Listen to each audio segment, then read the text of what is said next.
Buang je. Teman aku, kita cari Presta Valve. Kenapa ada batu dalam kereta aku ni? Dah sampai Maidin. Let's go. Ni bukan belusukan, ni mainan. Salah.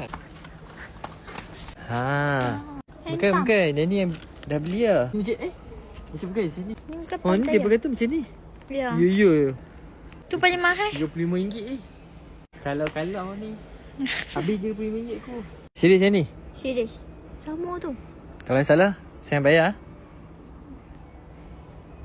Jom. Sampai. Aku tengok online, harga dia tak sampai pun RM5. Dengan pump sekali jadi RM35. Katanya boleh pakai yang ni. Dah pasang. First buka. And then buka satu lagi dalam dia. Bismillah. Asal macam tak betul je.